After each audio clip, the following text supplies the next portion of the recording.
Problème 72, on a un projectile de masse est égal à 5 grammes en mouvement avec une vitesse initiale est égale à 400 mètres par seconde et tiré dans un bloc de masse 1 kg, on dit M2, et le traverse. Alors, comme M1 traverse M2, alors on a ici une collision inélastique. Et comme vous voyez bien ici que l'objet continu ne reste pas à l'intérieur, alors ce n'est pas une collision inélastique parfaite, simplement une collision inélastique. Et l'objet se déplace sur un plan sans frottement, alors mu est égal à 0. Et on donne la valeur de K est égale à 900. Le bloc se déplace sur une distance de 5 cm vers la droite. Après l'impact, et ensuite immobilisé par le ressort. Alors, ici, on aura la position finale avec une compression maximale est égale à 5 cm. Et vous savez bien qu'à l'état initial, on n'a pas de vitesse. V est égal à 0. Qu'est-ce qu'on veut calculer? Déterminer la vitesse à laquelle le projectile sort du bloc. Il faut trouver la valeur de cette vitesse. Et après,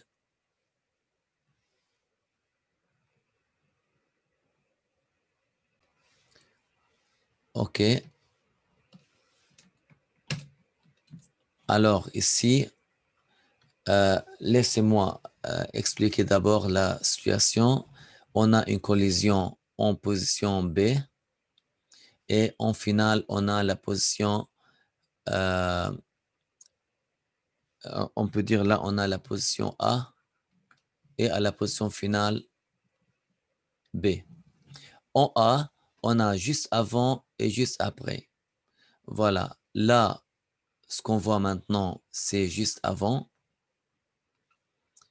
Comme on a une collision inélastique, on peut dire que on a une conservation de quantité de mouvement.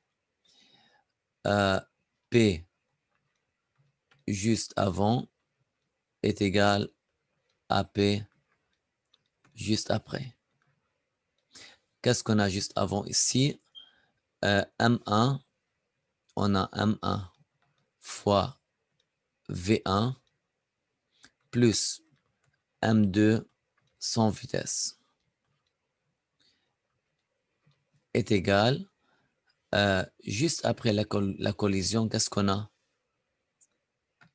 On peut effacer ça là. Tout d'abord, on a la balle sort de la boîte avec une vitesse V. On peut dire là, avec une vitesse V, OK, comme vous voyez ici, c'est la même vitesse parce que l'objet continue avec la même vitesse jusqu'à l'infini, comme on n'a pas de résistance de l'air. Et cet objet commence à se déplacer avec une vitesse est égale V2'. OK? Alors ici, V2'. Juste après la collision où on a la position d'équilibre est égale, X est égal à 0. Très bien. Maintenant, j'ai fait l'étude, j'étudie la situation en position A juste avant la collision et juste après la collision. Après la collision, qu'est-ce qu'on a? On a les deux objets en mouvement. Alors, on peut dire on a M1 fois V, c'est la vitesse finale de la balle, plus M2 fois V2', c'est la vitesse finale. Alors, moi, je veux bien calculer. Attention ici. Ici, V1, c'est avant la collision. Et moi, je veux calculer la valeur de V après la collision. Alors, V est égal M1 V1 moins M2 V2 prime divisé par M1 est égal à M1 est égal à 5 fois 10 puissance moins 3, 5 grammes, il faut la mettre en kilogrammes. V1, on a sa valeur est égale à 400 moins M2 est égal à 1 fois V'2, on doit la calculer. Divisé par M1 est égal à 5 fois 10 puissance moins 3. Alors ici, on a besoin de calculer V'2. Qu'est-ce qu'on fait? On peut prendre, lorsque l'objet M1 et M2 ne sont pas connectés, on peut appliquer la conservation d'énergie mécanique après la collision. Comme vous voyez, entre la position de A après la collision et la position B, on n'a pas de frottement. OK? Alors ici, on prend seulement ce bloc après la collision et la position finale. Il faut bien dire que je prends maintenant M2, que M2. Entre les deux points, en point A et point B. Mais le plus important ici, que en point A, juste après la collision. Alors là, c'est la position initiale et là, on a la position finale. Comme on a mu est égal à 0 entre ces deux positions,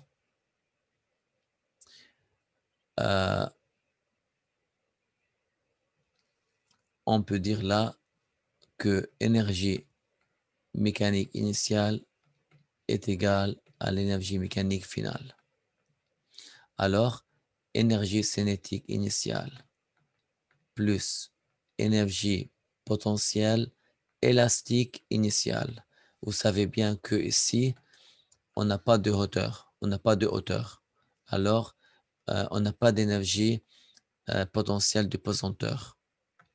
Entre l'état initial et l'état final, on a la même hauteur. Alors, on n'a pas de changement de hauteur. Est égal à l'énergie cinétique finale plus énergie potentielle élastique finale. Initialement, on a, voilà, on parle que de ça. On a l'objet à une énergie cinétique est égale à M2 sur 2 fois V2' au carré. Plus, ici, on n'a pas de X parce qu'on n'a pas de compression. Alors, on n'a pas d'énergie cinétique élastique, énergie potentielle élastique. Lorsque l'objet arrive au point final,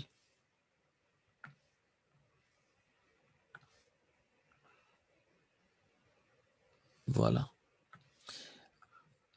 L'objet n'a pas de vitesse avec la compression maximale. Alors, on n'a pas d'énergie cinétique. Par contre, on a de compression avec x est égal à 5. Alors, on a k sur 2 fois x au carré. On peut bien calculer la valeur de V'2. On peut éliminer 2 avec 2. On aura V'2 est égal à racine k est égal à 9000. X est égal à 5 cm. On peut l'écrire 0,05 au carré divisé par M2 est égal à 1.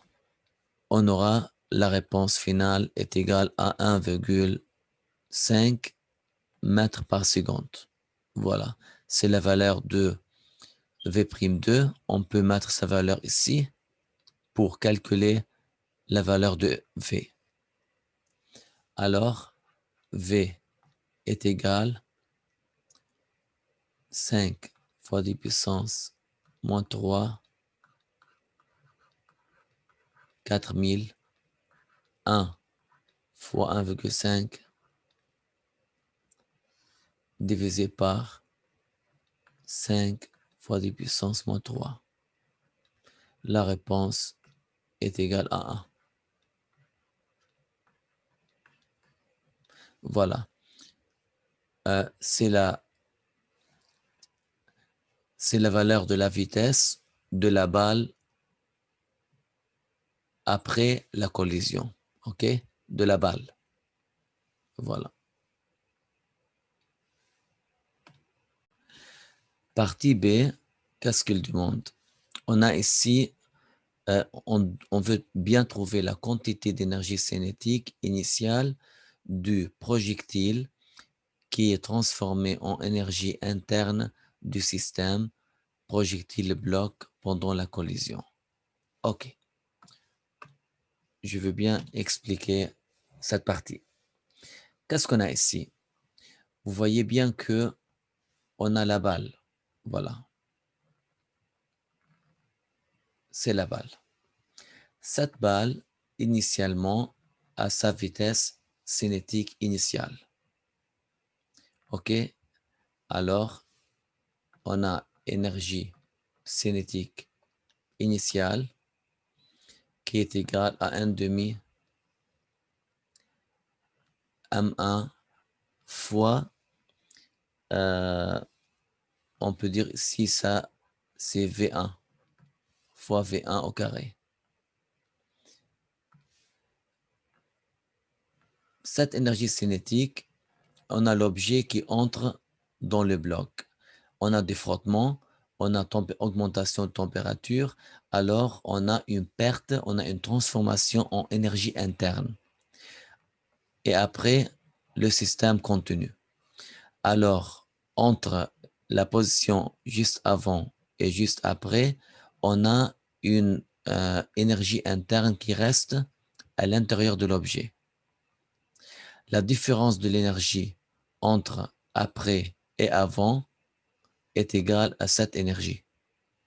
Parce que si on a une collision élastique et on n'a pas d'énergie interne, alors on a une conservation d'énergie cinétique. Comme ici, on a une perte d'énergie en énergie interne, alors dans ce cas-là, on a une différence d'énergie cinétique entre avant et après. Cette différence est égale à l'énergie interne. On peut écrire simplement, dans le cas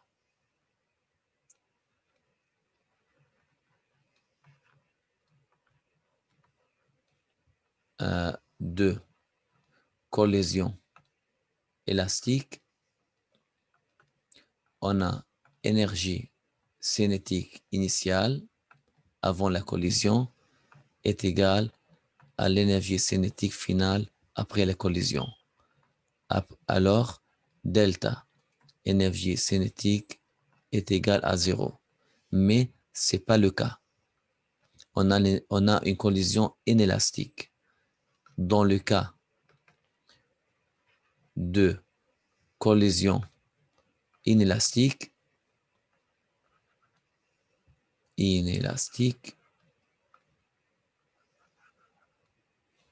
voilà, on peut dire simplement CI. Alors, ici, on a énergie cinétique initiale n'est égale pas à l'énergie cinétique finale. Alors, delta énergie cinétique est égale à l'énergie interne. Alors, on a une perte d'énergie, une quantité d'énergie perdue. Où se trouve à l'intérieur de l'objet à cause du frottement. Lui, qu'est-ce qu'il a demandé? Il faut trouver cette énergie perdue. Alors, il faut trouver l'énergie interne. Voilà. Simplement, on calcule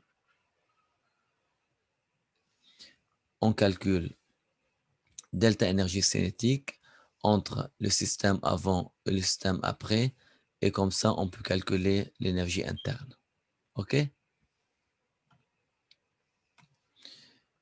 Alors, le système avant, énergie cinétique avant. Qu'est-ce qu'on a? On a le bloc et on a la balle avec une vitesse est égale à 400 mètres. Alors, énergie cinétique initiale est égale à 400. Pardon, est égale à 1 demi M1 sur 2 fois 400 mètres au carré.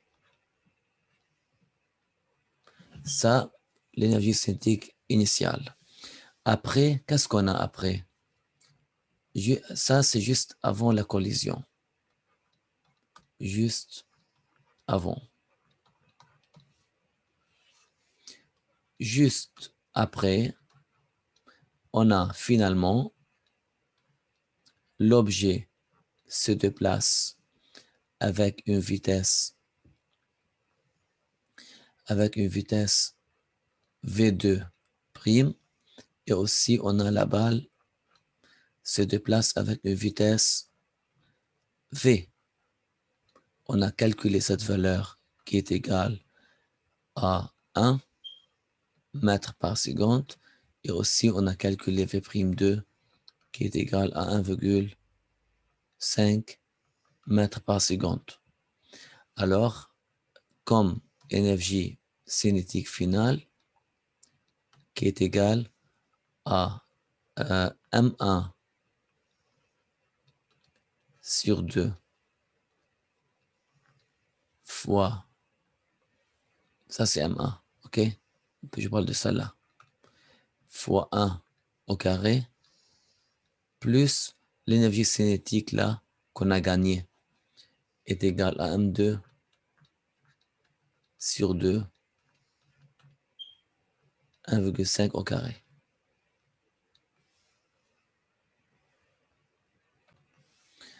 Alors, on fait le calcul entre l'énergie cinétique initiale et finale. Là, on a M1 qui est égal à 5 fois 10 puissance moins 3 divisé par 2 fois 400 au carré qui est égal à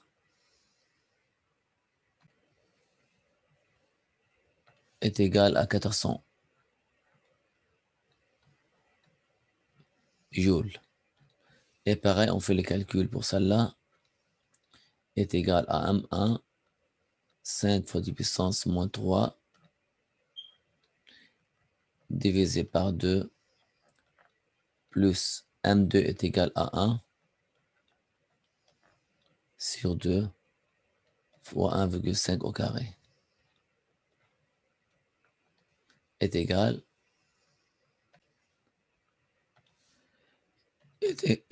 à 1,125 joules. On voit bien la différence entre l'énergie cinétique après la collision et l'énergie cinétique avant la collision. On a une grosse perte à cause du frottement, de l'énergie interne. Alors, on peut dire ici que l'énergie interne est égale à delta énergie cinétique. OK? Alors, est égal, delta énergie cinétique est égal énergie cinétique finale 1,125 moins énergie cinétique initiale est égal à 400 joules. Alors, on aura à peu près, voilà, 380 8 à peu près. Joules. Moins. Pourquoi moins? Ça veut dire on a perdu. Alors, on a une diminution de l'énergie cinétique entre l'état après la collision et avant la collision.